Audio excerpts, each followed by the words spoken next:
Okay, very well. So thank you very much for everyone who is in the room.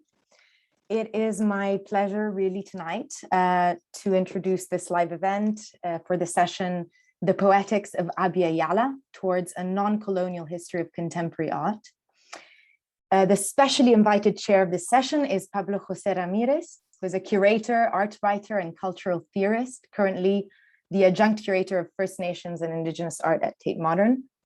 And it is thanks to Pablo's vision that we were able to put together this panel this evening. As you may know, or may not know, each speaker today has contributed a pre-recorded presentation to the conference, which can be viewed freely on the conference website in the page dedicated to this session. And I urge you to go and visit it and watch the contributions.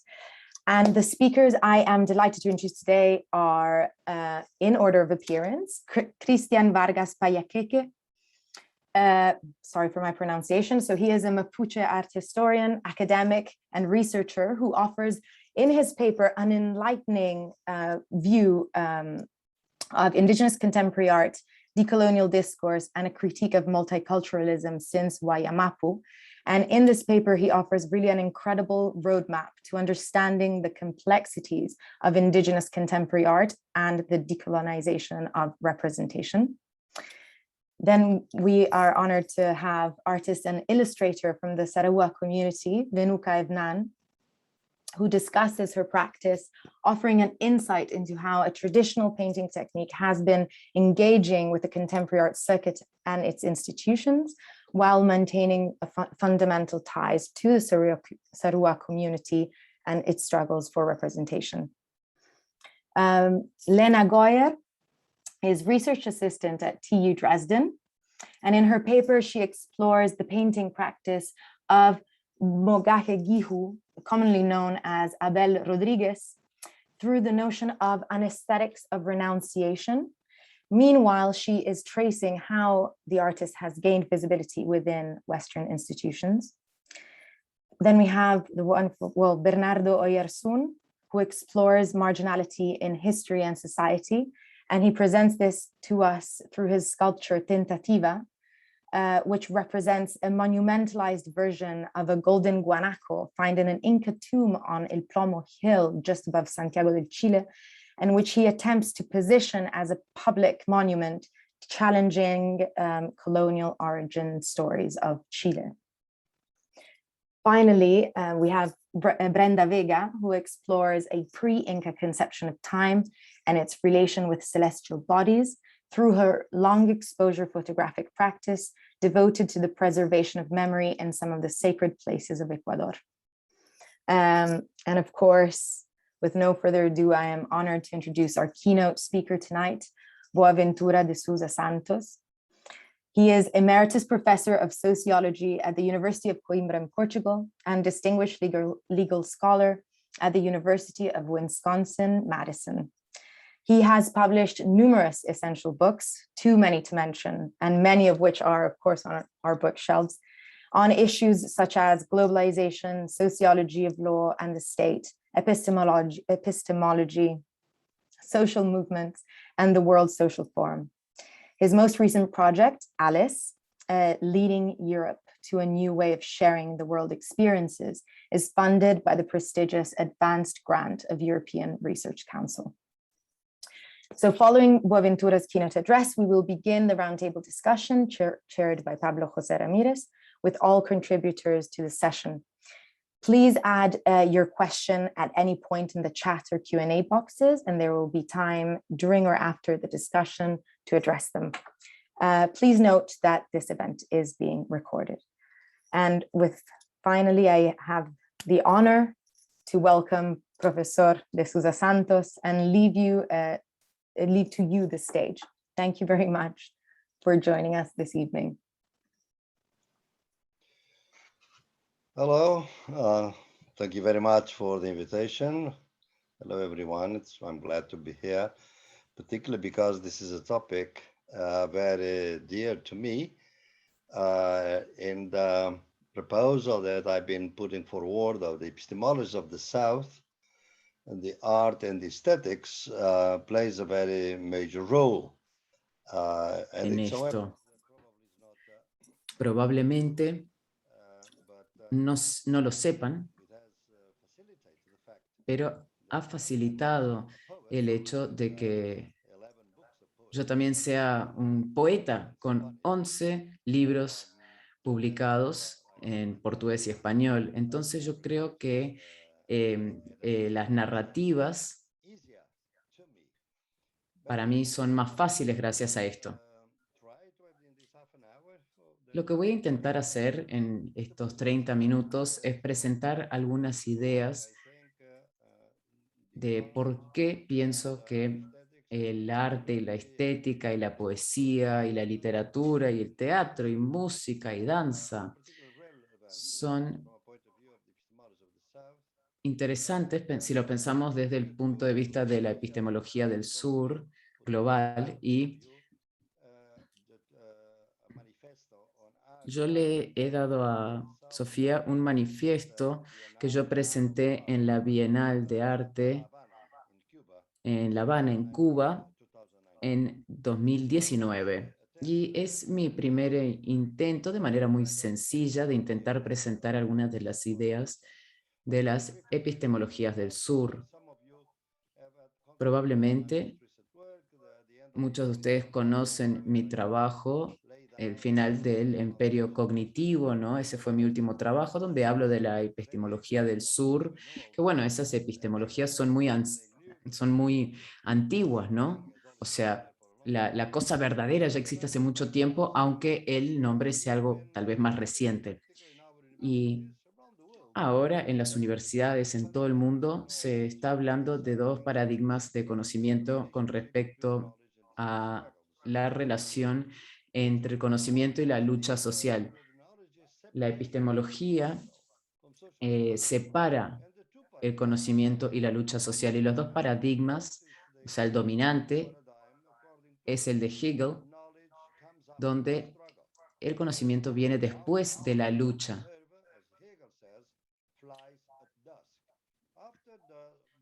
Y después de estas luchas sociales hay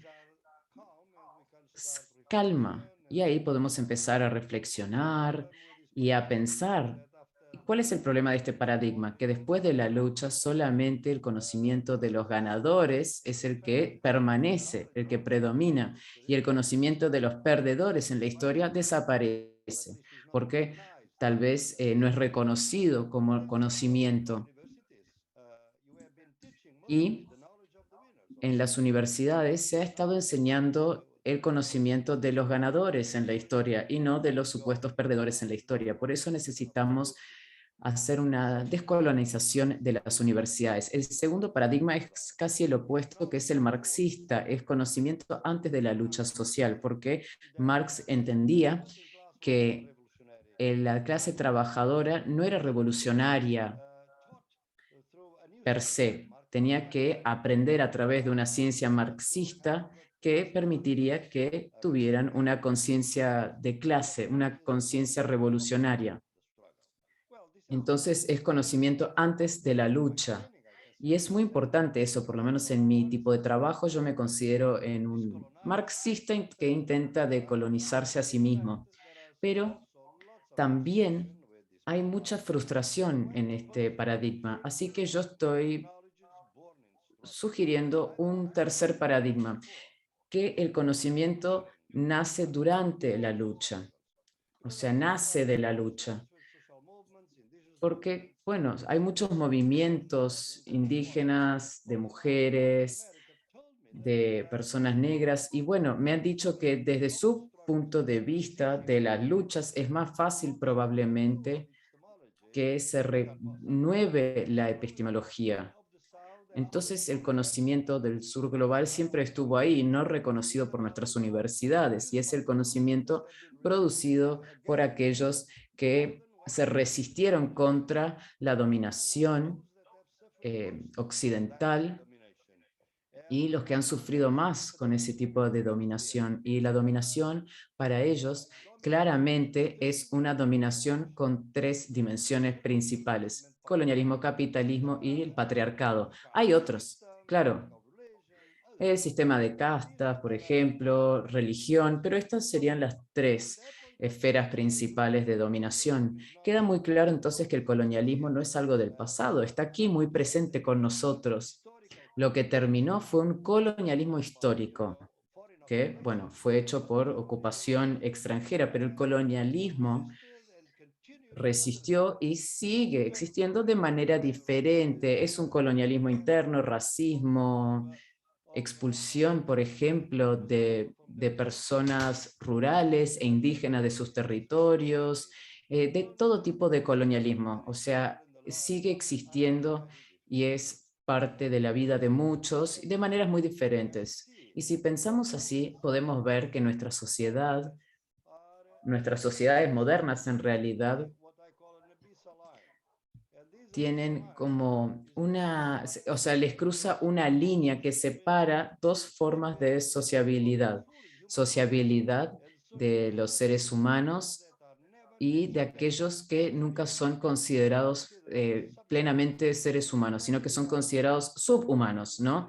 Y esa idea de la subhumanidad es muy importante para contradecir la tradición liberal de la igualdad, universalidad, porque de hecho no es posible en un régimen político y social con capitalismo, colonialismo y patriarcado. O sea, de esta forma siempre habrá subhumanidad junto con la humanidad. Y bueno, ¿quiénes son los subhumanos supuestamente? Aquellos cuerpos que fueron dominados y se han estado resistiendo contra el capitalismo, colonialismo y el patriarcado. O sea, es el colonialismo y el patriarcado que producen cuerpos racializados y sexualizados y eso produjo, por ejemplo, trabajo no pago o infravalorado, y eso obviamente ayuda a reproducir el capitalismo. Así que esa línea divisoria para mí es muy importante. No voy a hablar más de eso porque no tengo demasiado tiempo, pero bueno, podemos pensar en cuál es su importancia desde un punto de vista epistemológico. Y claro, lo primero es que las sociedades modernas, ambos del norte y sur, aunque sean diferentes, están divididas por este tipo de línea invisible entre humano y subhumano. Si pensamos en Europa y todos los inmigrantes que se ahogaron en el Mediterráneo en los últimos años, bueno, imagínense que estas personas eran ciudadanos de Alemania, si fuesen del Reino Unido, ciudadanos de Alemania, sería una gran crisis, pero no pasó nada, no hubo una crisis. ¿Y por qué no? Porque los consideran, o sea, la política y los que dominan en Europa los consideran subhumanos. Sí, son inmigrantes del Medio Oriente, África, etcétera. Y eso es lo que está pasando ahora también entre Bielorrusia y Polonia, por ejemplo. En la frontera, estas personas son consideradas realmente subhumanas. Entonces, esta degradación ontológica que está junto con una degradación epistemológica, porque estos cuerpos degradados, digamos, sexualizados, racializados, no pueden producir conocimiento relevante. Entonces, por eso se crea una ausencia sociológica y hay gente que es vista como no existente y por lo tanto, hagan lo que hagan, piensen lo que piensen o cualquier cultura que tengan, no es relevante ni en las universidades ni en nuestra opinión pública. Entonces es muy importante este análisis radical para que uno pueda saber cómo comprometerse con estas experiencias sociales, políticas, epistemológicas y saber qué está pasando en el mundo, ¿no? Hace unas horas me enteré que el presidente de la Asamblea Constitucional, un líder indígena mapuche en Chile, bueno, estuve hablando con él y estuvimos hablando de esta línea de visa, porque el pueblo mapuche tiene sus propias leyes, son leyes más antiguas, pero no son reconocidas por el Estado chileno. Y ahora estamos hablando de cómo la ley mapuche puede ser considerada una ley bajo la nueva constitución. Y esa es la lucha de las personas con las que yo me solidarizo y trato de ayudar a que reescriban una constitución más intercultural, plurinacional, feminista, etc. Entonces, para tener esto en cuenta, este es el panorama.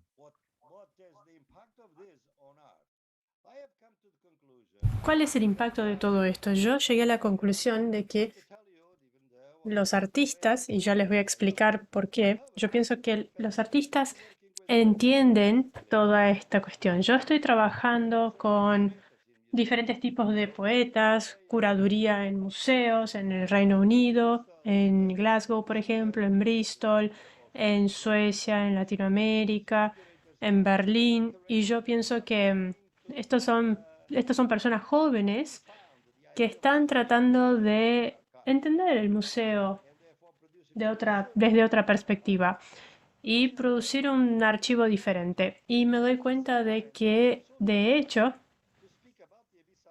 es difícil hablar sobre esta alineación con la gente en general. Cuando uno piensa, por ejemplo, en la letra de las canciones de raperos o en poetas o en artistas en los archivos, vemos que son muy claros cuando hablan sobre la sociedad y cómo esto se refiere a los diferentes cuerpos. O sea, sus letras tienen que ver con racismo y con esta falta de alineación o esta línea abisal. Entonces aquí tenemos la poesía, tenemos la estética y esto nos trae a otra zona del arte que va a enfrentarse con la parte estética, adorno, etcétera.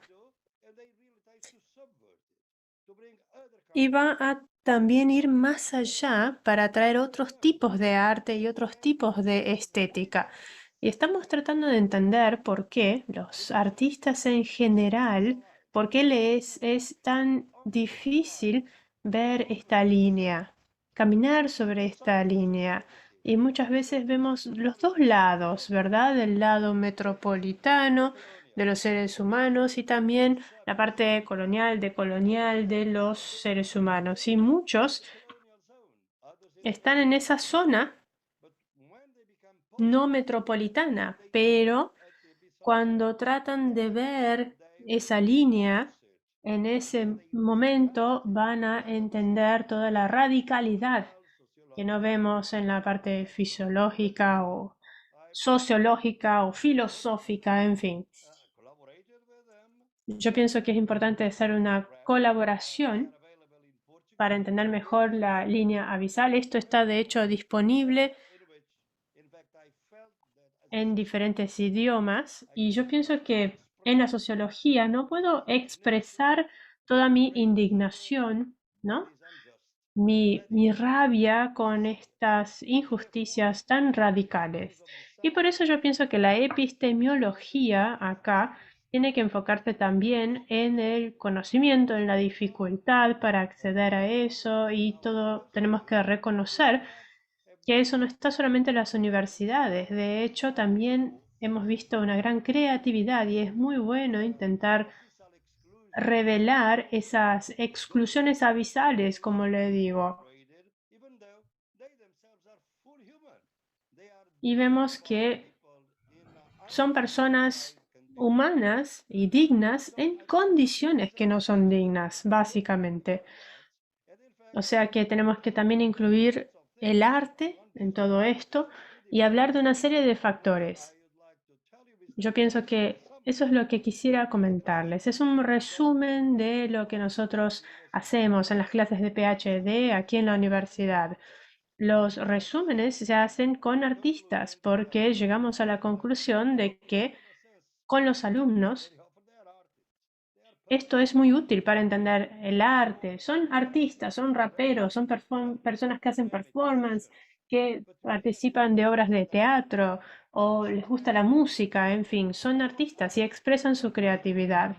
Entonces decidí que junto con ellos haría el resumen de mis clases, ya sea sobre poemas de Villas Miseria. Eso está disponible en portugués y en español, no en inglés en este momento, pero en fin, la idea es mostrar un poco más sobre eso. Hay un video, de hecho, que le voy a pedir a Sofía si nos puede pasar el video, porque es de estudios relacionados a esto. Es de un estudiante que tiene PhD en geografía en Brasil y estaba en Dublín y estaba haciendo sus estudios también en Coimbra y es un rapero bastante conocido en Brasil. Entonces pedimos siempre que expresen la idea de esa línea abisal y del concepto epistemológico, sociológico, que coloquen todo eso en evidencia. Y sabemos que cuando el arte, el artista lo hace, tiene una narrativa distinta, es diferente, están expresando la misma realidad. Esto es lo que sería el conocimiento importante aquí. Entonces, como epistemiólogo, sociólogo, puedo traer todos estos elementos en el arte y en el concepto. Así que vamos a ver un poco más sobre la línea abisal o abismal aquí y vamos a pensar en este tema. Entonces, sabemos que todos estos elementos se van a conectar. Es un video bastante rápido, vamos a verlo.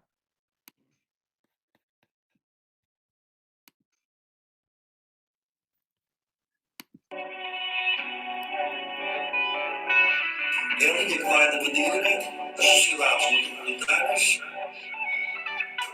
e fugiu do centro fundamental da concertina assim. Os cristãos comunistas do outro lado da linha são aqueles cuja na realidade. Tem tanta linha que a gente inventou.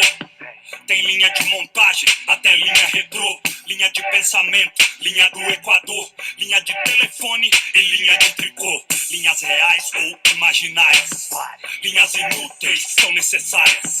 Só sigo aquilo que o poeta falou. Quem anda na linha é trem ou metrô.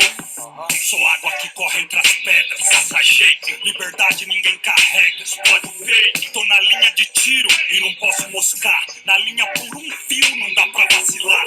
Então sigamos a utopia lagaliano. Continuo andando, vivendo e sonhando. A esperança me move, ela que é minha fonte. E eu só sigo uma linha, a linha do horizonte. Vivemos separados no mesmo quintal. A dimensão é tão profunda, é tão desigual. Não posso aceitar que seja normal.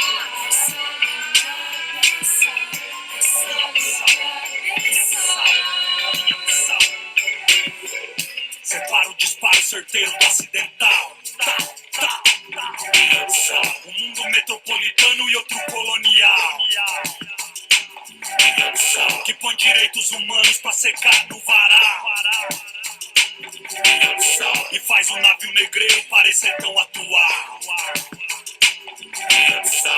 A linha não é tênue, cê que não tá vendo, é só lembrar, vai de power, public enemy. Na vertical é barra, é prisão, na horizontal é letra, é libertação. A linha corta, entorta e é porta também. Engorda, vira corda e enforca também. Enquanto a fome e a miséria tiver online, o rap sempre vai ser uma punchline. Vivemos separados no mesmo quintal. A dimensão é tão profunda, é tão desigual. Okay. Muy bien.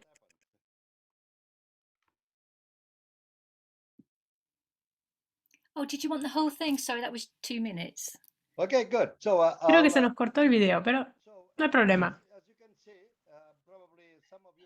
Muy bien, como pudieron ver, estaba en portugués, pero es realmente un intento de hablar de todas las exclusiones abisales, de todas estas injusticias.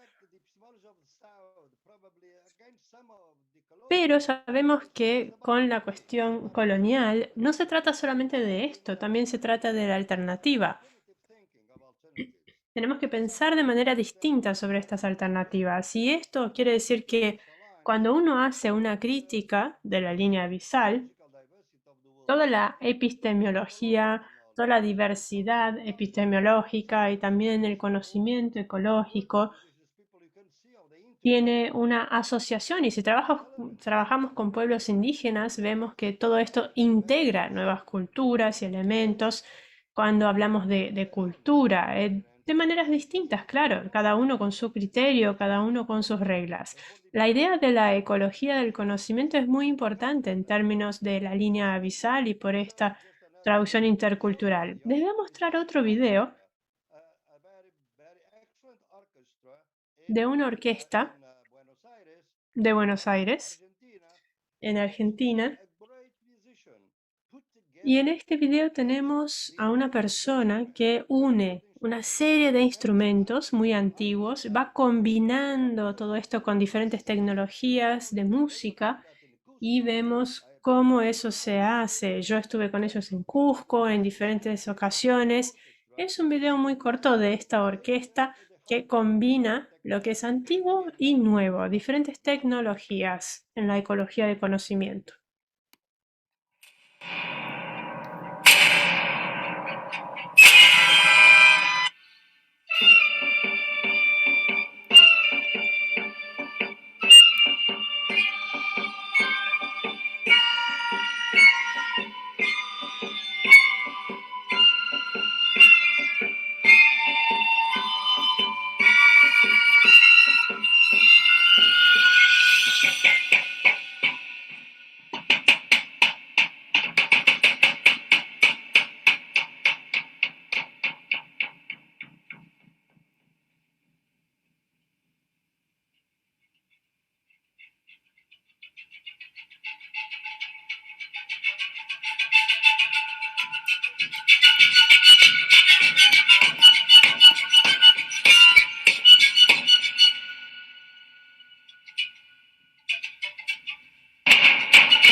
Okay, so that was a brief video that of the orchestra. Muy bien, ese fue un video corto sobre este tema. Después en el sitio van a poder ver, si quieren, un poco más de videos sobre esto. Bien, es para que tengan una idea general, pero de cualquier manera, aquí al final de mi presentación, quisiera mostrarles un tercer caso sobre la idea del arte, y ya sé que tenemos gente aquí, artistas, gente que trabaja en curaduría, etcétera, y ya lo saben mejor que yo, pero sabemos que hay algunas dificultades hoy día en este sentido, y cuando comparamos las protestas de reaccionarios o de diferentes clases, hay una variedad de reacciones, tenemos toda clase de grupos participando. Movements Y en protesting. estos movimientos sociales, cuando están protestando, sabemos que hay diferentes manifestaciones, son muy de colores, digamos. O sea, tenemos que ser creativos y traer toda esta belleza a esa lucha. Yo he estado trabajando en un libro de colaboración, en colaboración con algunas personas que están en la línea de frente de esto en Cali, en Colombia. Ya sabrán que hubo un estallido social, una explosión social allí, y que esto llevó al asesinato de muchos líderes. De hecho, ayer asesinaron a uno del Puerto Resistencia y han asesinado a muchas personas, diferentes líderes, y están produciendo arte excelente.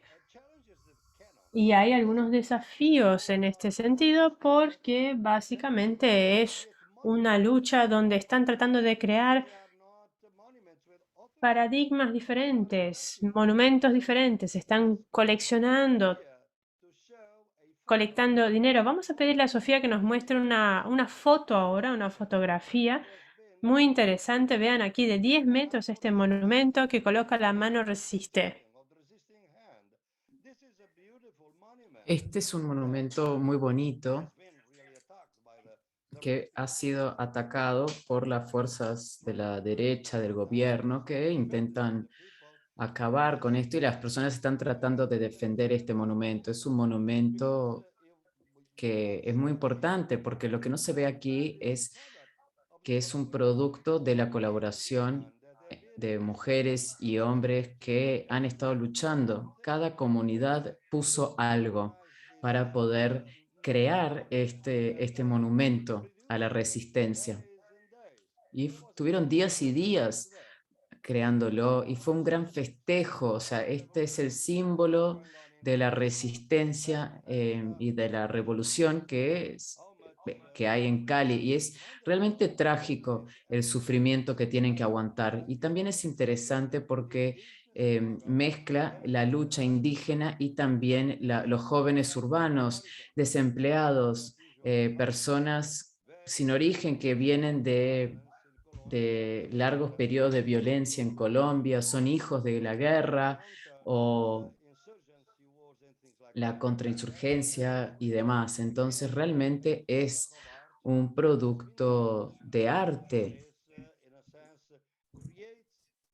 Y esto de alguna forma crea tipo una crítica radical y renueva la belleza cambiando el canon de lo que consideramos belleza y lo que consideramos una obra de arte, ¿no? Y esto es muy importante. Está la teoría estética de los adornos también, ¿no?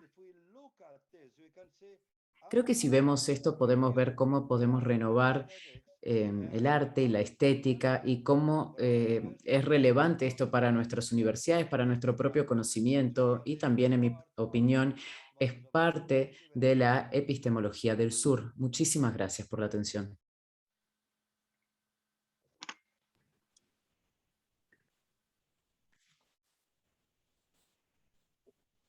Thank you so much, Boaventura. This was quite enriching. Thank you for your... Muchísimas gracias. Fue realmente muy enriquecedor. Muchas gracias por todas las ideas del arte y de la naturaleza pública del arte, digamos. Y esta articulación de las epistemologías del sur. Tengo muchas preguntas, pero voy a intentar juntarlas. La verdad es que anoté muchísimo aquí.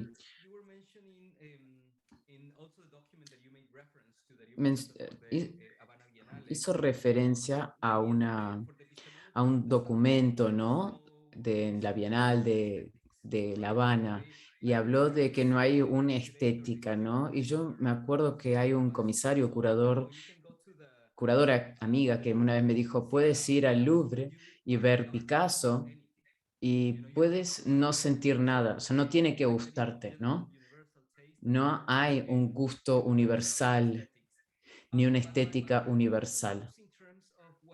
Pero mi pregunta tiene que ver con lo que conocemos como arte contemporáneo. Hay algunos historiadores del arte que dicen que el arte contemporáneo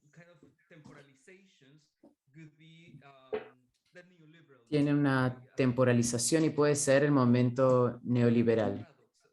O sea, y una de las paradojas con las que yo trabajo es la noción del arte contemporáneo y donde trabaja con la paradoja de ser descentralizado y también necesitar una diversidad para poder existir. En los años 90 vimos como las colecciones de los museos eran descentralizados. Por ejemplo, como que había un deseo de adquirir arte africano, arte latinoamericano, y luego también hubo un boom de los bienales en los años 90. Entonces,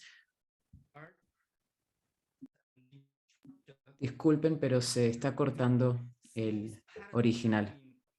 Aiming at decentralization, as the universal canon, which kind of like takes me back to your point. So I was wondering, how is that you see that? Entonces, mi pregunta es, ¿cómo ve todo este tema del canon y de la producción de arte y el neoliberalismo en los institutos de arte? ¿Podrías repetir la última parte? Porque me parece que tu internet o tal vez mi internet se cortó, entonces no entendí bien la última parte. Si pudieras repetir solo esa última parte. Sí, claro, claro. case, Latin America. And, oh, sorry, can you hear me now? Yes. ¿Ahora me escuchan? Sí, ahora sí te escuchamos.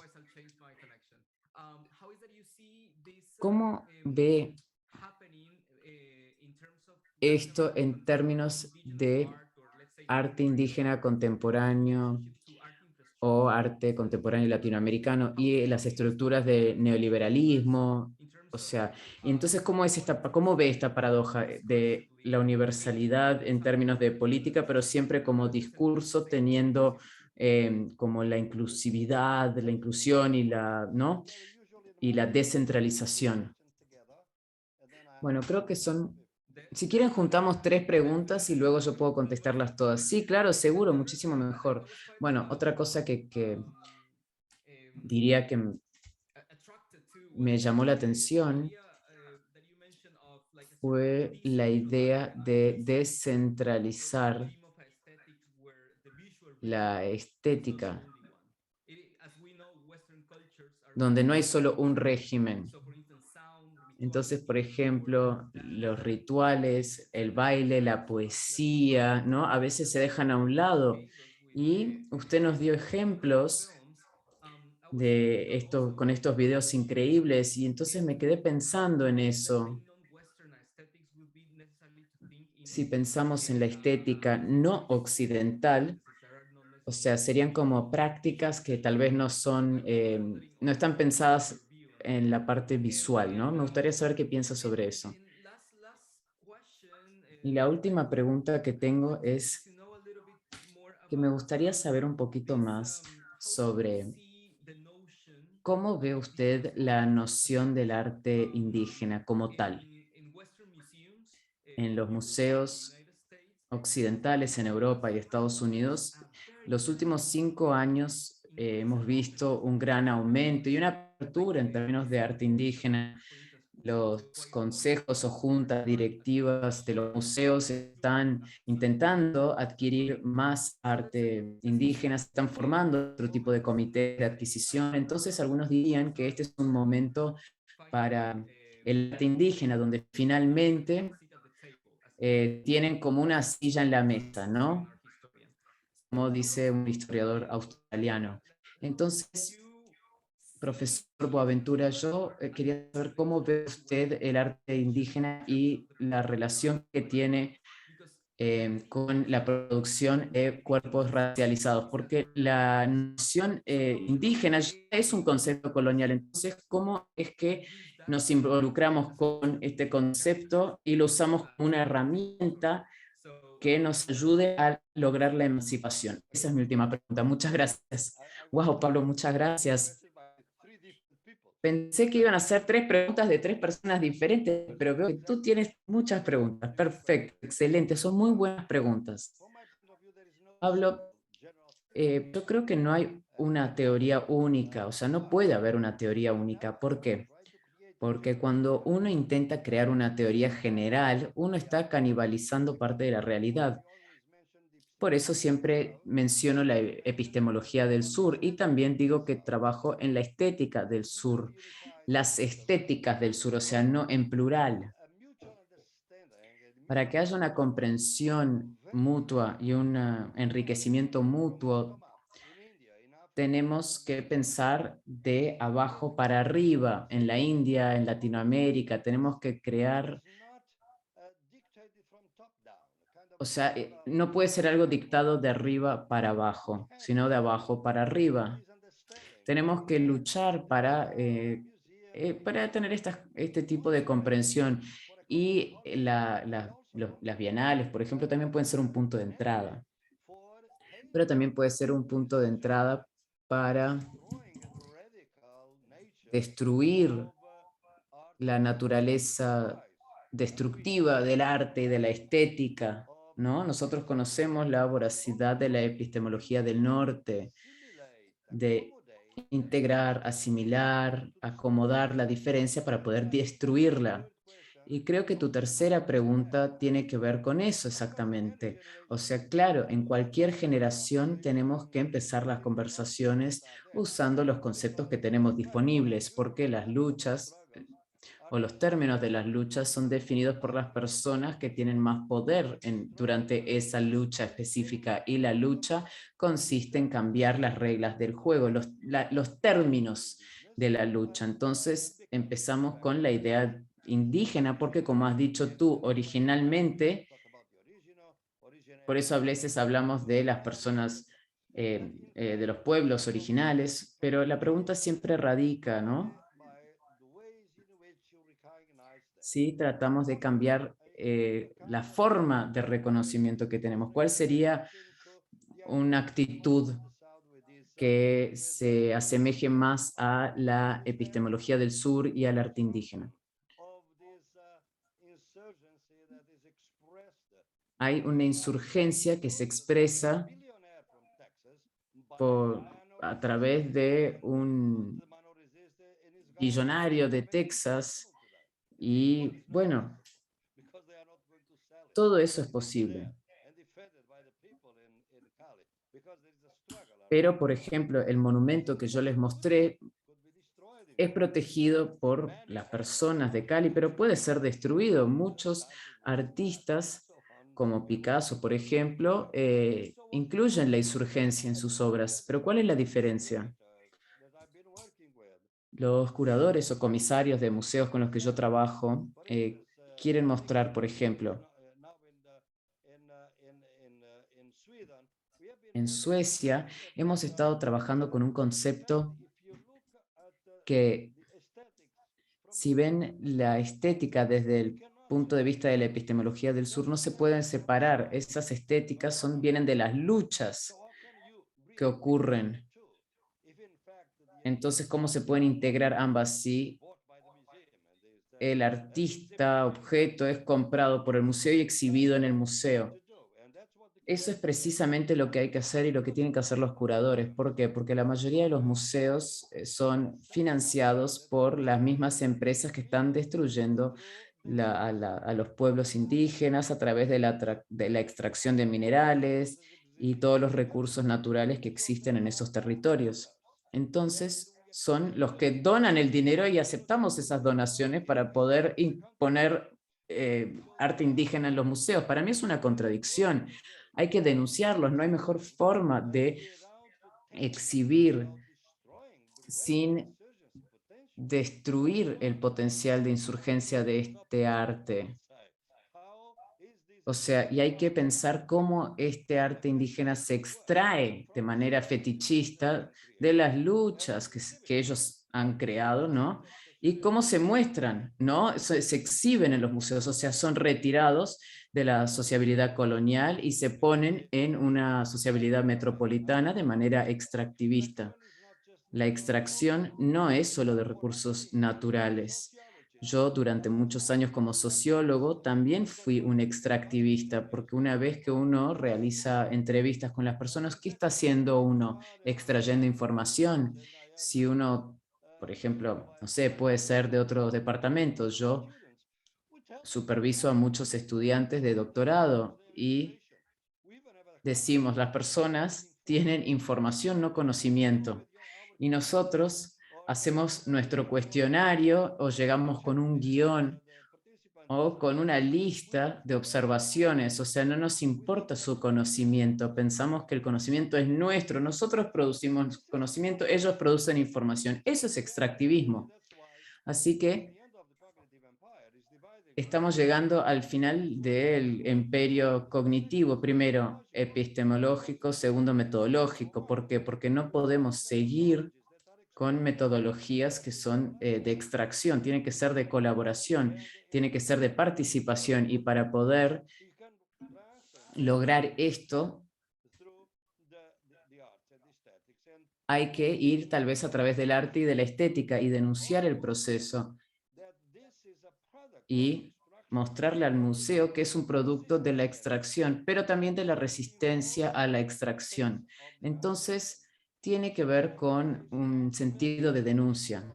Así que no es muy difícil ver toda esta reconstrucción. No sé si conocen este proyecto muy bonito en los Países Bajos, Yo colaboré, por ejemplo, después de la caída del muro de Berlín y es un proyecto fantástico y de repente, ¿por qué lo que es de occidental es la regla y lo que queda del lado soviético ahora es ignorado, por ejemplo, ¿no? Entonces, por eso el proyecto se llama Former West, el occidente antiguo. Y bueno, el muro era una línea abisal. Así que pienso que no es fácil porque estamos en un periodo aquí de neoliberalismo que va aumentando. Así que tenemos al contacto con algunas personas y vemos que los pueblos indígenas en Cali, en Brasil, en México, por ejemplo, ahora están pasando por un periodo cerca de Oaxaca, por ejemplo, donde hay mucha arte, una gran creación, pero hay una situación dramática que es el colonialismo energético, donde hay empresas que están haciendo un cambio a fuentes renovables de energía en Europa, pero ¿cómo lo hacen? Están implementando miles de plantas eólicas, ¿verdad? De generadores eólicos en las montañas. Y eso también destruye la vida de las personas, porque todo el mundo sabe que si uno está más allá de los límites, de esa planta eólica, el sonido es terrible, no se puede dormir con el ruido. Imagínense miles de esos generadores. O sea, es un desastre y sabemos que estas empresas están rechazando verificar las condiciones de estos pueblos y estos pueblos no quieren pasar por ese tipo de condiciones, no quieren ser apropiados, no quieren ser invadidos por eso. Así que en las próximas semanas vamos a tener aquí en Coimbra, por ejemplo, una misión de los zapatistas. No sé si saben que los zapatistas han estado trabajando, viajando por Europa y van a llegar a nuestro centro en las próximas semanas. Y vamos a tener toda una discusión sobre esto. Y son las personas que están creando ahora una nueva manera del oeste formal, o sea, el occidente formal, de una manera un poco distinta. O sea, Europa como la barbarie, o sea, lo que decimos que es civilización desde esa perspectiva, por muy buenas razones, durante siglos, es una forma de barbarie. O sea, yo pienso que estas líneas abisales, como sabemos, si conocen mi trabajo ya saben que hablando en sociología hay tres tipos de emergencias. Sabemos que el arte es muy importante, que los museos también son como una contrahegemonía de todo esto y hay algunas zonas que también son otra forma de emergencia y también está la cuestión de lenguas, de comunidades, de semillas, digamos, que llevan a todo eso. Y hay zonas donde hay una resistencia, como en Cali, por ejemplo, es una zona de liberación, en Cuerna también, en fin. Y hay monumentos como los que les mostré. Yo pienso que es posible y se está haciendo, pero es bastante difícil pensar no solamente en el liberalismo, el neoliberalismo. Sabemos que eso existe. Si uno trabaja en esta área, sabe que es muy difícil lidiar con eso, pero es nuestro canon artístico al fin y al cabo. Yo veo muchos curadores jóvenes con quienes trabajo y veo cómo tienen que luchar con los directores de los museos muchas veces, porque empieza todo ese debate, todas estas cuestiones que les estaba diciendo de los donadores, los que traen dinero, de dónde viene el dinero, y a los directores no les gusta ese tipo de debate porque coloca en peligro ese tipo de financiación. Así que es un conflicto. No sé si hay otras preguntas, Pablo. Muchas gracias, Boaventura. Pienso que lo que podemos hacer ahora es, a ver, acá en el panel también tenemos un excelente grupo de personas, Bernardo Oyarzún, Benuca Evanan, también tenemos a ver aquí a Lena Gewer, a Brenda Vega, Cristian Vargas Y yo pienso que como tenemos hoy mucha gente conectada, podríamos, bueno, sabemos que las presentaciones de cada uno ya está en el sitio, ¿verdad? De cada una de estas personas, así que si tienen la chance de verificar un poco más en el sitio, van a ver muchos de los factores relacionados a lo que decía, lo que nos decía Boaventura, muy, muy conectado realmente. Así que les dejo esa invitación para que vayan a ver un poco más de esas presentaciones. Y ahora, si tienen algún comentario, si quieren decir algo. Hola, ¿me escuchan? Habla Elena. Escuchamos. Muy bien. Muchas gracias. Quiero hacer algunos comentarios rápidamente. Muchas gracias por la charla. Yo pienso que es muy importante. Ojalá me hubiera conectado a la discusión hace 5 o 6 años, de hecho, cuando empezamos a trabajar con el arte argentino. Y creo que las cosas serían mucho más claras en ese caso. Estoy tratando de organizar aquí mis pensamientos y me pongo a pensar en el arte argentino en Buenos Aires y el primer museo al que fui, que es el Museo Etnográfico en Buenos Aires, y la primera pregunta tenía que ver con el arte indígena en el arte argentino. Y tengo que decir que no había una respuesta directa relacionada a eso y tuve que hacer toda una investigación para enterarme de más, para tratar de explicar qué significaba el arte argentino, para tratar de investigar más a fondo. Y pienso que se vuelve más difícil cuando vemos la biografía de Luis Felipe Noé, Marta Minujín, de diferentes artistas que fueron a París, a Nueva York, que vivieron en diferentes lugares y decían, no puedo hacer este tipo de arte, tengo que hacer otra cosa, arte argentino. Marta Minujín, por ejemplo, adaptó mucho su trabajo, estuvo con Dalí, estuvo con Andy Warhol. En fin, yo me di cuenta de que la historia del arte tiene toda una red de conexiones y tratamos de explicarlo desde esa perspectiva transcultural muchas veces. Yo pienso que ese es el enfoque que en ese momento adapté para describir, pero igual con muchas dificultades. Y estaba revisando acá un poco más sobre la epistemología y estos factores que se discutieron.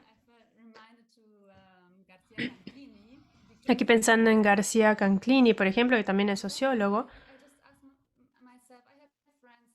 yo me pregunté, yo me puse a pensar, tengo amigos en Europa y tengo amigos en Argentina. Ya encontré a muchos artistas excelentes como Lucien Vargas, por ejemplo, Sebastián, Paula, los encontré el año pasado porque estaban invitados. Y cuando hablamos de esta línea visal y cuando hablamos de los artistas y de estas cuestiones prácticas, yo me pongo a pensar, ¿en qué nos tenemos que enfocar exactamente para cómo podemos criticar, hacer una crítica mejor? Entendiendo, claro, todos estos puntos necesarios para una buena crítica y cómo podemos traer todo esto a nuestra práctica diaria. O sea, estamos todos trabajando debajo de este gran paraguas, de este gran tópico. Hay muchos problemas que ya se mencionaron y que son válidos para todo el mundo, el patriarcado, capitalismo, colonialismo. Pero quisiera saber un poco más sobre esta cuestión, cómo traer esto a nuestra práctica, si pudiera comentarlo. Y además, yo pienso que en mi tópico, lo que traté de presentar de mi nueva investigación sobre la renuncia, digamos, yo pienso que eso se discutió cuando usted decía que había que mostrar los procesos, ¿no? Cuando uno va a hacer una exposición. Yo pienso que eso resume bastante la ponencia. Gracias.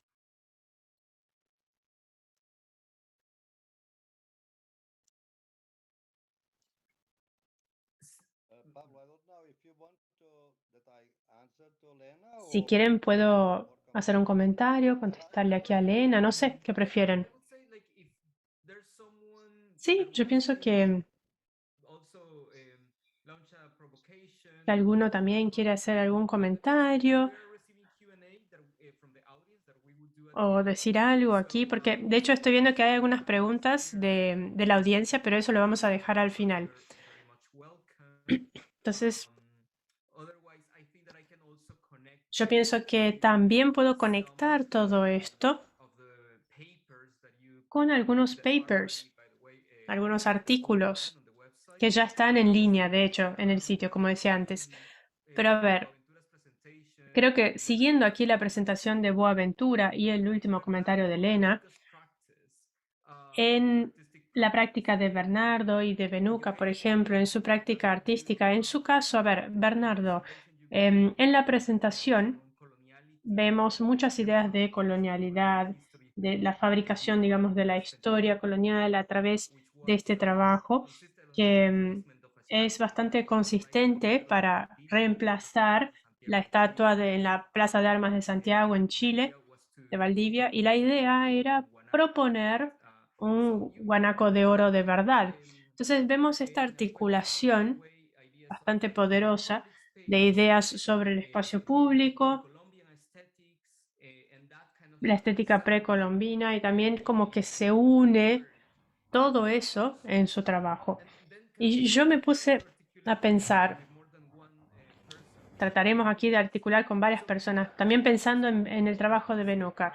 Benuca, en el pasado, yo pienso que la práctica es algo que siempre me dejó admirado, esta conexión de Sarúa, de la comunidad de Sarúa y las tablas de Sarúa como un registro de la memoria visual de la comunidad, etc. Y también vemos las instituciones, los museos de arte per se. Pienso que si ustedes también quisieran comentar sobre eso, yo me puse a pensar en cómo sería esa transición, cómo llegar a diferentes contextos, trabajando con la comunidad, trabajando con las infraestructuras de los museos, cómo negociar todo esto. En el caso de Benuca, por ejemplo, yo sé que también había cuestiones de sexualidad, de género, como centro del trabajo. Yo sé que hay una disrupción de las tradiciones, o sea, es algo que continúa y al mismo tiempo quiebra la tradición. Es muy interesante. En fin, estoy comentando esto para que ustedes ahora hagan sus comentarios.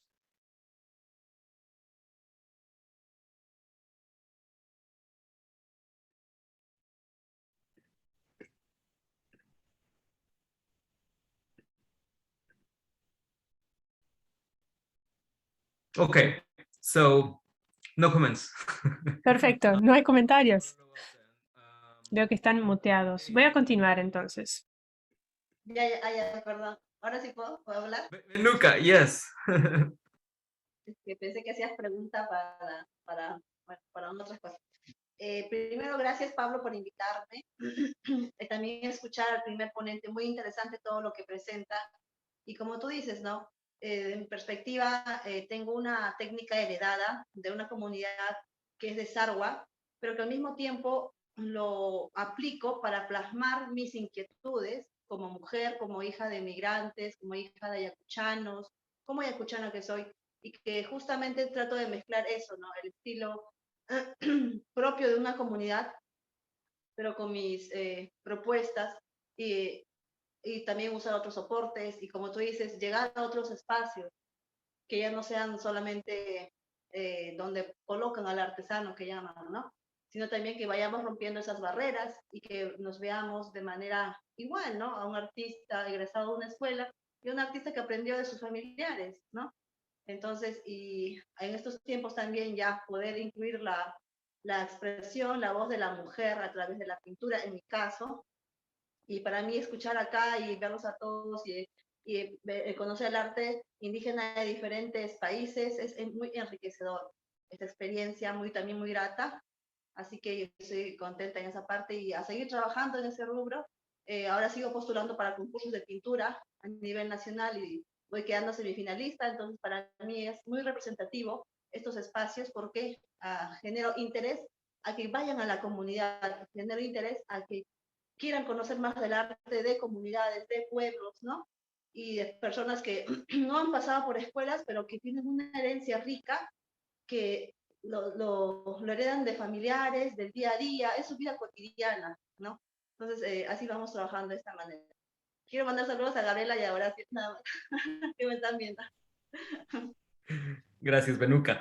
Bernardo, could I just ask you to comment on... Bernardo, ¿podría pedirte que comentes sobre la estética precolombina y cómo incluyes eso en tu trabajo? Por ejemplo, en el ejemplo que has presentado en tu artículo, tu trabajo.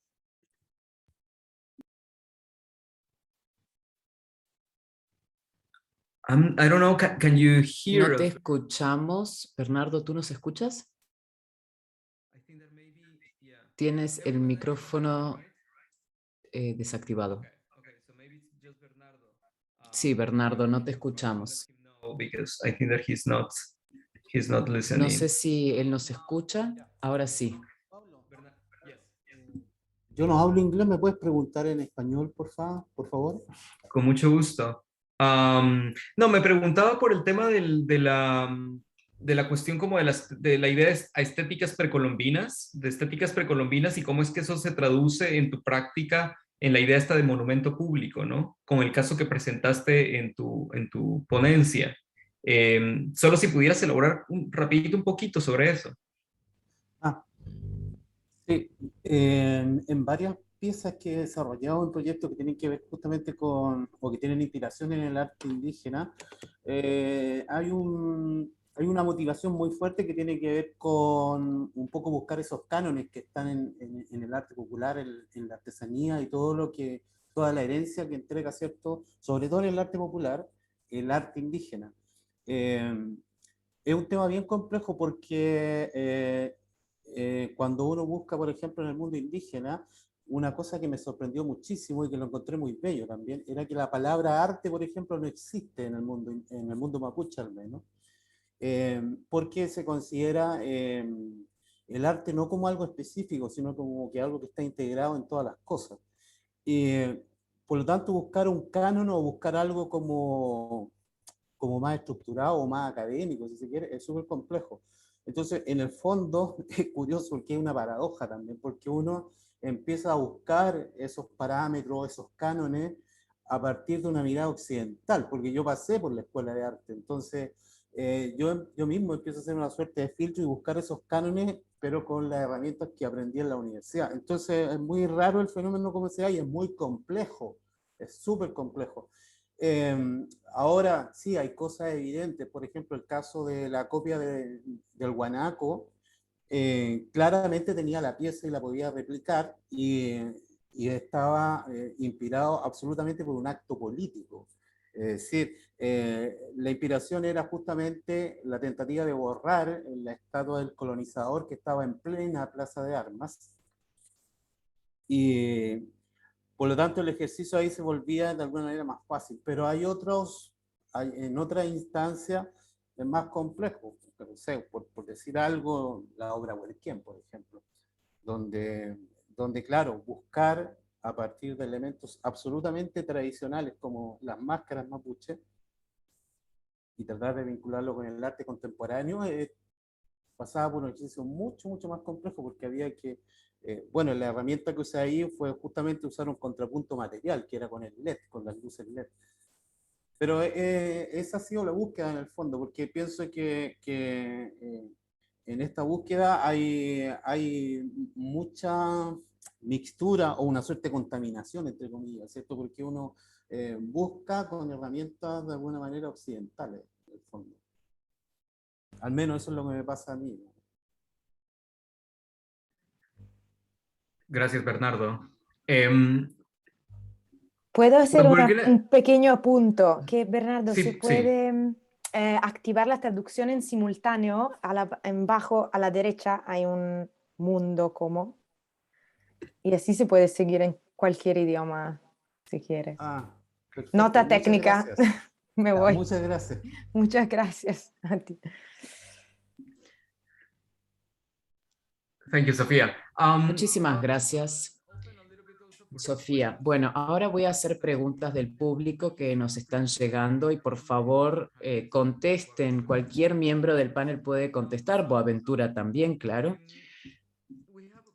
Bueno, alguien está diciendo que si hoy estamos ante un nuevo impulso del arte indígena, pero al mismo tiempo las instituciones hacen extractivismo sobre dicho arte, ¿cuál sería entonces una forma justa de mostrar el arte indígena sin tratar de aprovechar este impulso?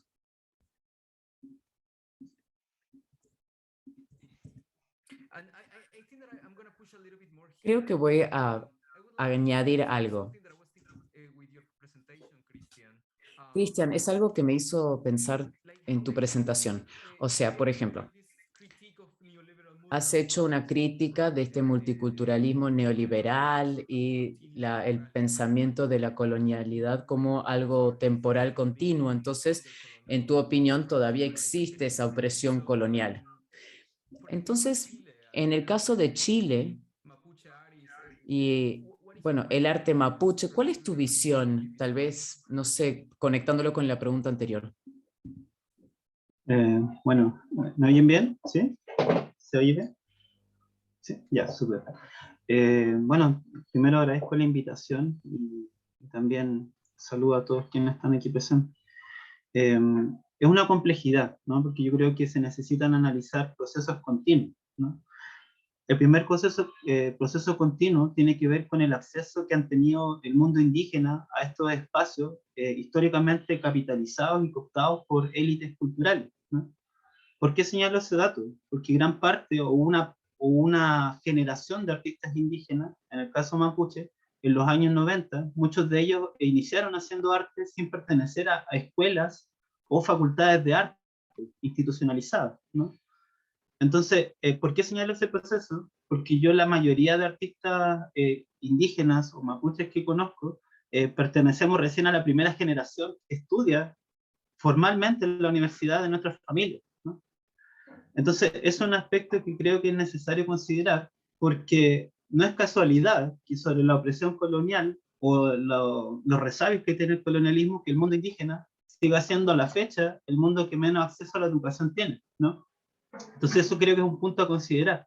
El otro punto tiene que ver con cómo se recibe o percibe estas prácticas indígenas respecto de algo que se estaba conversando, ¿no? De la noción de arte indígena, ¿no? Y quería como comentar sobre eso, porque cuando se piensa en el arte indígena, y a propósito de lo que decía Alemán, cuando uno va a un museo, ¿no? Uno nota que el arte indígena irrevocablemente a veces se piensa en una lógica del pasado, ¿no? Es decir, prácticas que estaban, prácticas tradicionales que habían, ¿no? Y esto es un ejercicio que yo creo que todos hemos pasado. Muchas veces uno encuentra en una vitrina arte indígena y a modos como de una gran extensión territorial.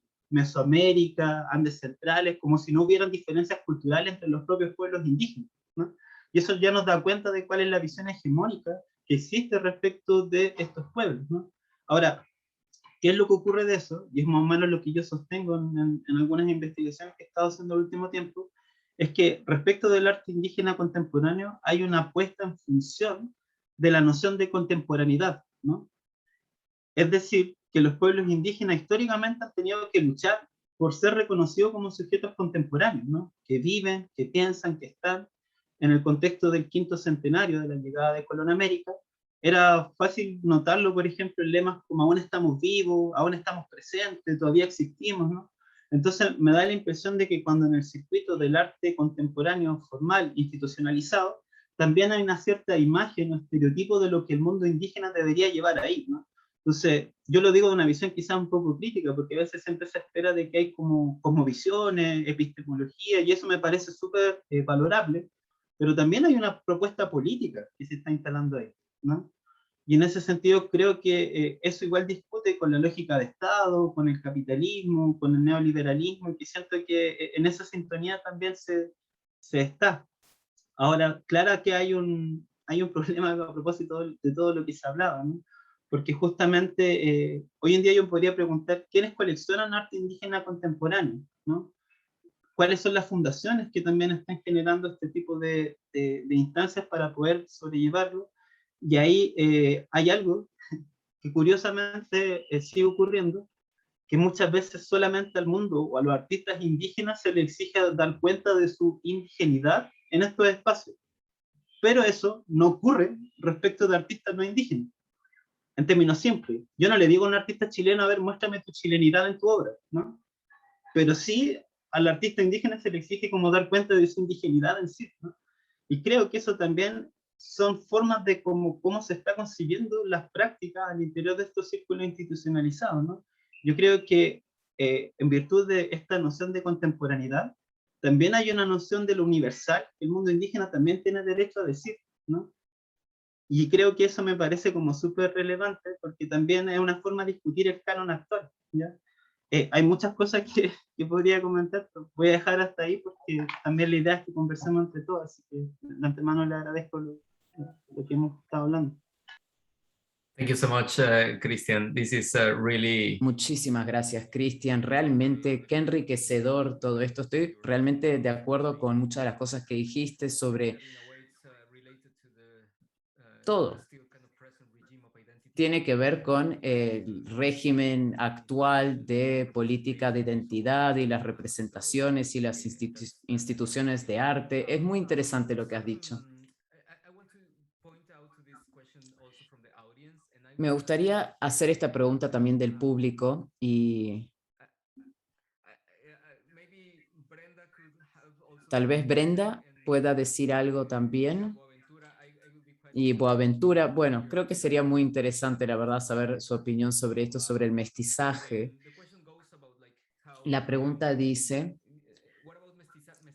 ¿qué pasa con los artistas mestices que trabajan a través de las narrativas indígenas? ¿Qué tan problemático puede ser o podría verse como una práctica o estrategia de descolonización? Creo que es algo importante que consideremos y reflexionemos sobre esto, ¿no? Especialmente cuando pensamos en Latinoamérica, si el mestizaje como tal, como una configuración étnico-racial ha sido una forma hegemónica del Estado Nacional. O sea, es importante de cierta manera nombrar las cosas, ¿no? Y nombrar cómo se dio la racialización colonial.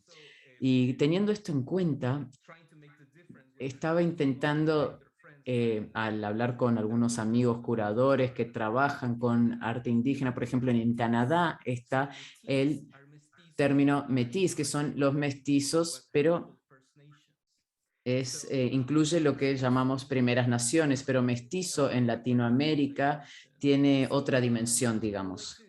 Así que me gustaría saber, por ejemplo, en el caso tuyo, Brenda, yo sé que que trabajas mucho con esta palabra, que trabajas con la comunidad, pero también he visto tu trabajo como una interpretación en sí, ¿no? Una traducción en sí. Entonces, si pudieras hablar más sobre eso. Y bueno, profesor Boaventura, si también quiere decir algo sobre esto, sería súper interesante. Hola a todos y todas, muchas gracias por la invitación. ¿Pueden escucharme bien? Sí, ok, genial. Bueno, sí, para mí es bastante problemático porque me considero mestiza. Sin embargo, si no sería apropiación cultural porque no pertenezco a ninguna comunidad indígena. Habiendo dicho eso, yo me involucré en los problemas que tienen que ver con lo que está ocurriendo en las comunidades indígenas. Mencionaste una palabra clave de mi trabajo, que es la interpretación, y yo considero que mi trabajo es una interpretación de lo que podría haber sido, de la concepción pre-inca del tiempo. En mi caso específico, yo uso la fotografía como un medio, y para mí es problemático porque la fotografía es una práctica colonial, fue inventado en Inglaterra y en Francia a la misma vez probablemente.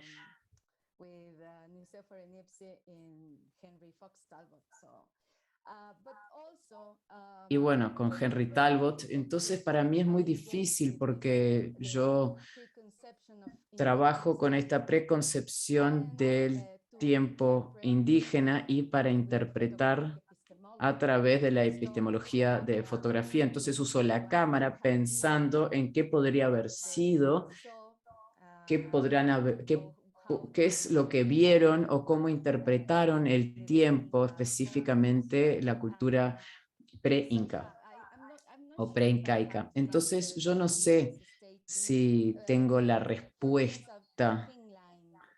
Para mí es una línea muy tenue, o sea, ser una mestiza y considerarme mestiza, y considero también que estoy realizando una práctica que puede ser una práctica de descolonización. No sé si es una estrategia, pero para mí es un arma, ¿no? La cámara es un arma para decir algo, para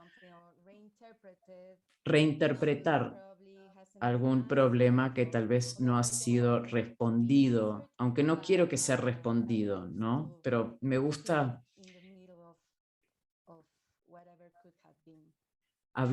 pensar en qué podría haber sido. Thank you, Brenda. Muchas gracias. Pablo, may to interject? Yes, please. Bueno, si puedo comentar algo. En español y no en inglés. I would say yes, yeah, much Puede better. hablar como quiera, ¿sí? Fernando y a Cristian. Y a Perfecto. Benuca y a Elena, ¿no? No, yo realmente había dicho que podría hablar en español o en inglés, pero hablamos los dos, si es posible, ¿no? Mira, primero por Lena, ¿no? Lena tiene una cuestión muy interesante, Lena. Yo pensé que nosotros avanzamos un poco en el continente durante mucho tiempo, como sabrás, Argentina decía que no tenía minorías ningunas. Ni mapuches eran reconocidos como tal, ni nada, ¿no? Me recuerdo de eso, ¿no? Y Chile lo mismo. Cuando entraron en las Naciones Unidas, declararon todos que no tenían minorías étnicas, excepto Bolivia, que era imposible, porque la etnia indígena era la mayoría. O sea, actualmente son 62%, ¿no? Entonces, mira, yo pienso que lo que se logró, como por ejemplo ahora en Chile, lo que estamos trabajando en la Convención Constitucional, es que hasta muy poco tiempo, yo estuve hace 3, 4 años en Temuco y era muy difícil para los mapuches que sea reconocida como chilena su lucha, porque se decía que era la lucha de los mapuches, no era de los chilenos, ¿no? Entonces, tú tienes que ver que estos estados colonialistas de América Latina, que lo son todos hoy, tienen dos conceptos de nación. Una que está suprimida. La nación argentina y la nación cívica. Todos los que están en el espacio geopolítico de Argentina, los chilenos, los brasileños, los portugueses, etcétera, ¿no? Pero siempre hubo otro concepto de nación etnocultural, las nacionalidades, que son muchísimas en varios países del continente.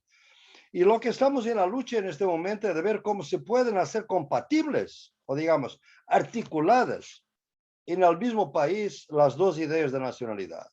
Es por eso hoy lo que estaba discutiendo con los convencionales era la idea de la plurinacionalidad. Para Chile como un país, un estado plurinacional, que va a reconocer que los mapuches son una nación y que esta nación exige autogobierno, autodeterminación, digamos. No quiere decir independencia, pero autogobierno, control de sus territorios, ¿no? Por eso esto es una lucha constante. Hay retrocesos, hay avances, hubo algunos avances en Bolivia, en Ecuador, después retrocesos, en Brasil un retroceso enorme, ahora en Chile algunos avances, a pesar de Piñera y de todo lo que hace para discutir.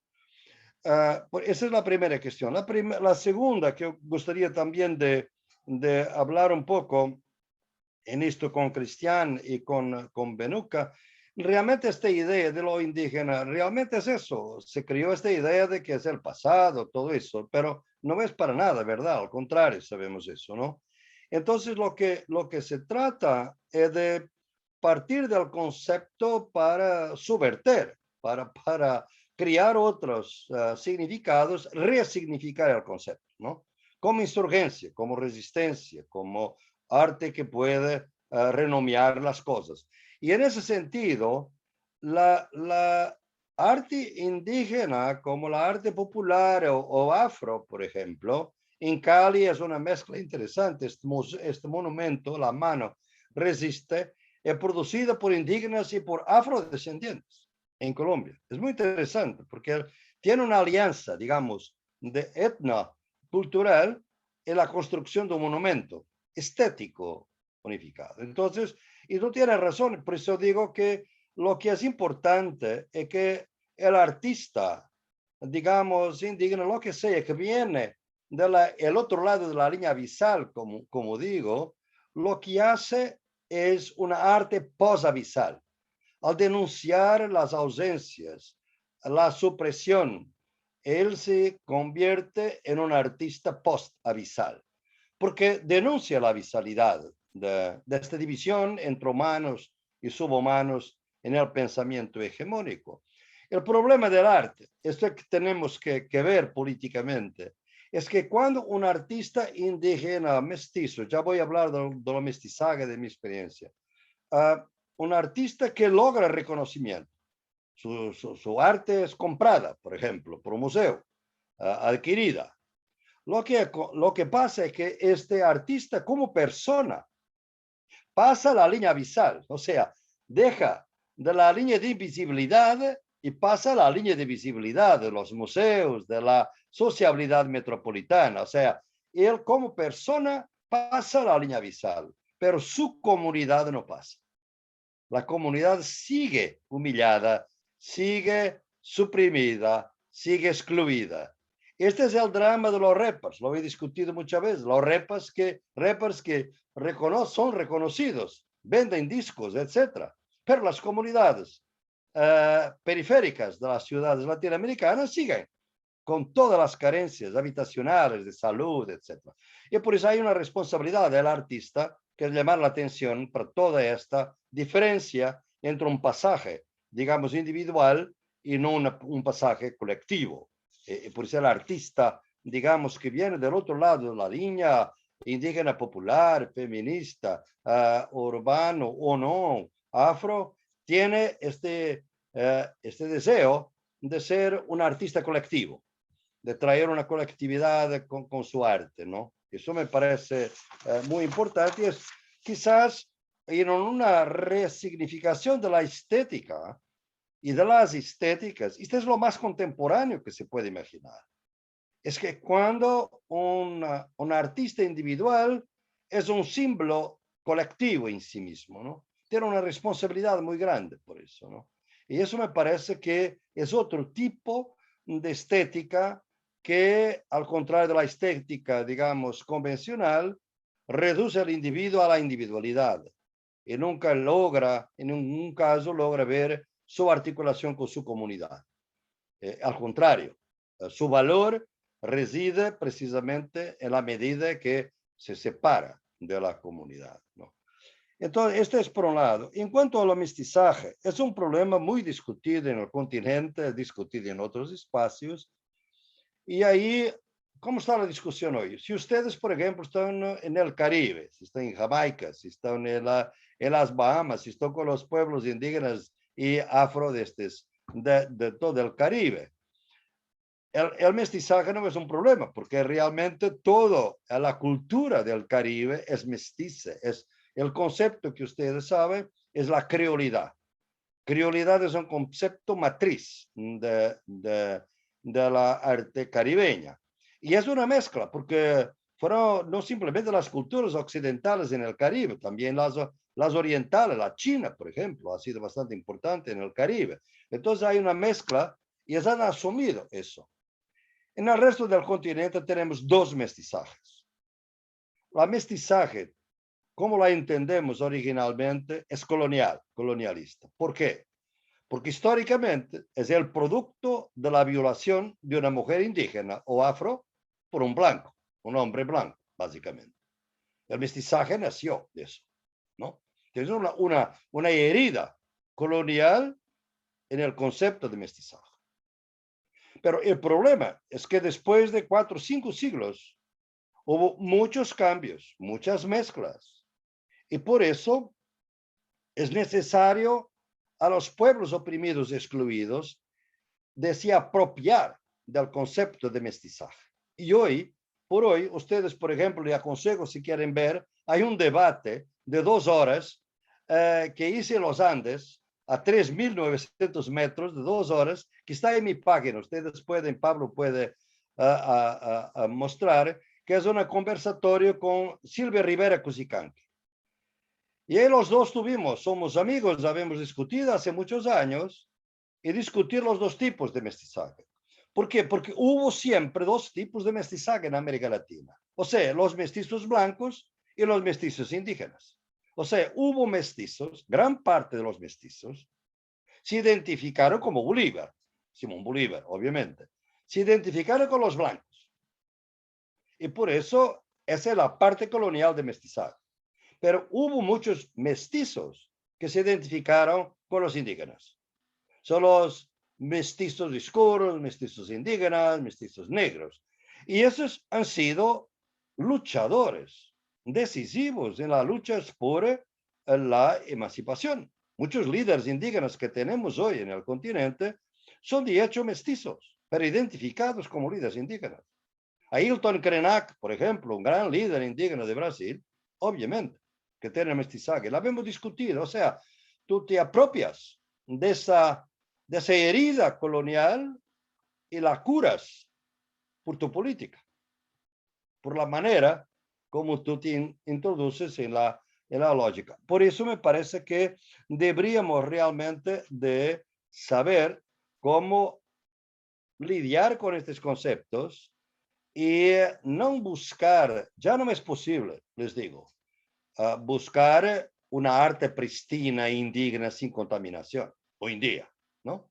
Podemos hablar de la arte precolombina, por supuesto, obviamente, ¿no? Pero hoy en día los artistas tienen, y Bernardo, cuando tú hablabas de una contaminación, no es negativo, o sea, es la creatividad. Si tú puedes, esa contaminación no es un virus, digamos así, es una forma de creatividad.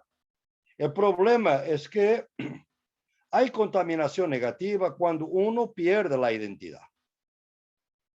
El mestizaje blanco, digamos por así decir. Pero al contrario, puede ser una manera de reconstruir una identidad más amplia. Y eso me parece que es la lucha hoy, porque como tú sabes, por ejemplo, durante mucho tiempo en América Latina, no se hablaba siquiera de los indígenas, mismo los sociólogos de izquierda, porque la izquierda era muy racista en el continente latinoamericano, ¿no? Entonces se hablaba de campesinos. Por ejemplo, René Zabaleta Mercado, un gran sociólogo boliviano, hablaba de eso. El único que realmente ha mencionado la especificidad indígena fue un gran marxista latinoamericano, José Carlos Mariátegui, de Perú, que ha dicho el pecado original de la América Latina ha sido criado sin el indio y en contra del indio. Esto está en los 7 ensayos de la realidad peruana. Es un trabajo, está escrito en 1925, algo así, ¿no? Es notable. Y eso ha sido una inspiración para todos los autores que están ahí. Por ejemplo, he trabajado bastante con Aníbal Quijano, está un mestizo indígena, digamos así. Aníbal es una persona que a partir de su trabajo ha reconstruido su marxismo en pensamiento decolonial de primera línea, digamos, ¿no? En Perú y en toda América Latina. Entonces me parece que es por ahí, que me parece con Brenda, me parece que sí, que se puede.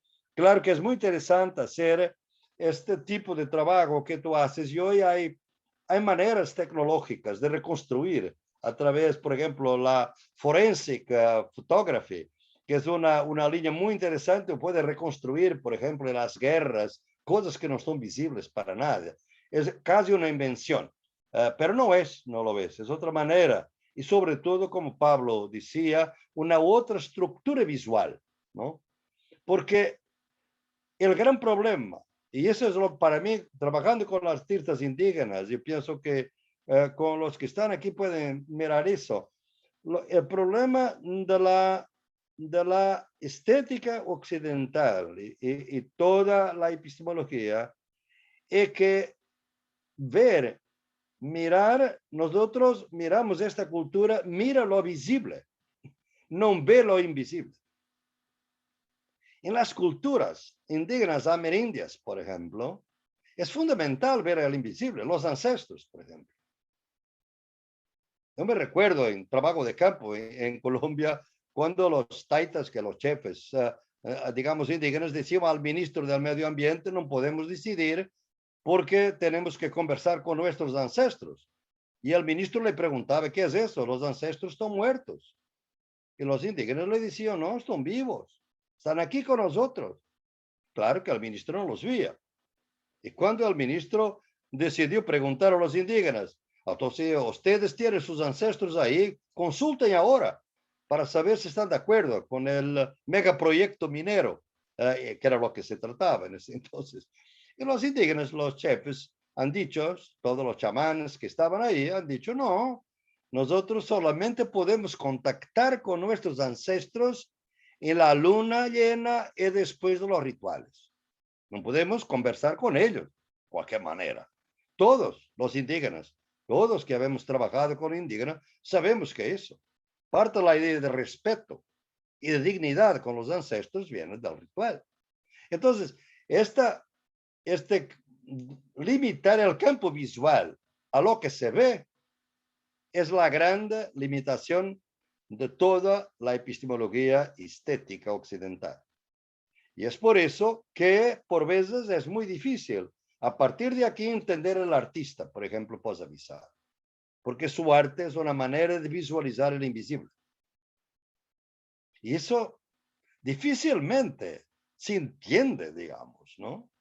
Y por eso yo pienso que es por eso que estamos en un proceso que estoy de acuerdo con Cristian cuando dice, claro que los pueblos indígenas son idea de universal siempre, todas las cosmovisiones. Además, más universal porque son universales mismos, no son humanas, son cósmicas, digamos, ¿no? El problema es que si tenemos varios universales, esa es mi lucha, es que no hay ningún universal abstracto. Hay lo que llamamos un cosmopolitanismo subalterno, o sea, vamos juntando, articulando por traducción intercultural los diferentes aspectos desde abajo de las diferentes narrativas de lo universal. No hay una sola. Y si no hay una sola, no hay uno universal abstracto. Punto. Es esto, básicamente. Muchas gracias. Muchas gracias, Boaventura. Vamos a dejar con una última pregunta y luego le voy a dar el paso a Sofía para cerrar.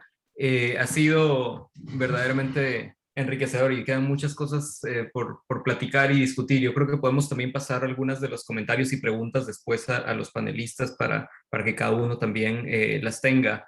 Y bueno, por ahí solo leyendo un par de comentarios, Joaquín Barrientos dice que bueno, este último punto planteado por Boaventura es clave, lo desavisar estético actual en el sistema del arte. Y él menciona el caso de Jair Beresfeld en Brasil, que de hecho falleció hace poco. Nos debería hacer pensar la función geoestética actual de la categoría arte indígena. Y yo diría que también alguien como Mogalle Quillu, Abel Rodríguez, que también Lena menciona en su presentación. Y bueno, luego hay un comentario también para Bernardo.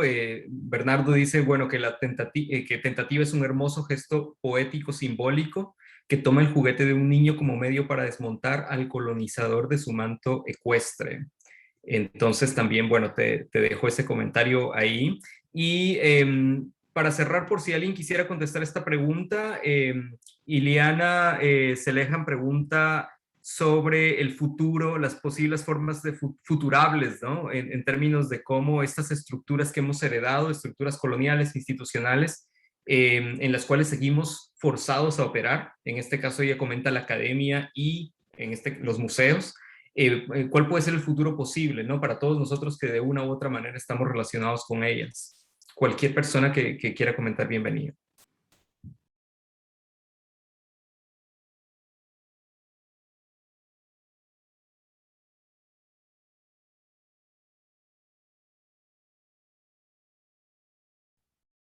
I think it will stay the same for a while. Creo que va a permanecer igual durante un tiempo, lamentablemente. Disculpa, Pablo, tengo que decirte, cuando pensamos en el futuro, yo me quedo nervioso, o sea, claro que hay futuro, ¿no? El problema es el neoliberalismo nos ha creado una idea mala que somos una generación de fin de historia, que no hay alternativas al capitalismo, que no hay nada, no hay alternativas al colonialismo, que no hay alternativas al patriarcado. No, eso es una tontería. La gente que está en las frentes de línea, las primeras líneas, siguen resistiendo. Y están resistiendo, ¿no? Y hay algunas victorias y hay muchas derrotas. Para mí, la razón por que llegué a las epistemologías del sur es porque llegué a la conclusión que realmente teníamos problemas modernos para los cuales no había soluciones modernas, para la igualdad, la diferencia. ¿Por qué entendemos la diferencia siempre como homogeneidad y no como diferencia, igualdad y diferencia? ¿Cómo es posible? Pero cuando miramos a la lucha, es claro, los negros y blancos de Sudáfrica, cuando estuvo trabajando con la Constitución de 96 en Sudáfrica, los negros y los blancos quieren ser iguales, pero quieren ser diferentes, porque son diferentes. Bailan de manera diferente, comen de manera diferente, tienen culturas distintas, pero quieren ser iguales y no inferiores, ¿no? Entonces, esta dialéctica es muy importante. No, lo que necesitamos es de un pensamiento alternativo de alternativas. Es lo que ha sido un poco mi trabajo de propuesta de las epistemologías del sur. Pero claro que tendremos que apostar que realmente somos más una generación. Yo veo los jóvenes artistas aquí, son generaciones inaugurales, o sea, pueden realmente cambiar las cosas. Y eso es muy importante, que crean esa posibilidad, claro. Disculpa, era simplemente... No, gracias para este comentarios increíbles. Soy muy grata a todos en este panel. Me encantaría seguir hablando y espero que lo que va a pasar es que nos seguimos conectados. No sé qué es esto. Y nada, en inglés vuelvo. Thank you everyone so much for Muchísimas gracias a this todos y todas amazing panel, this amazing por este conversation. panel tan I increíble, hope este we debate will tan be able to continue increíble. the conversation. Espero The que questions that have podamos not been seguir answered con will be esta answered. charla.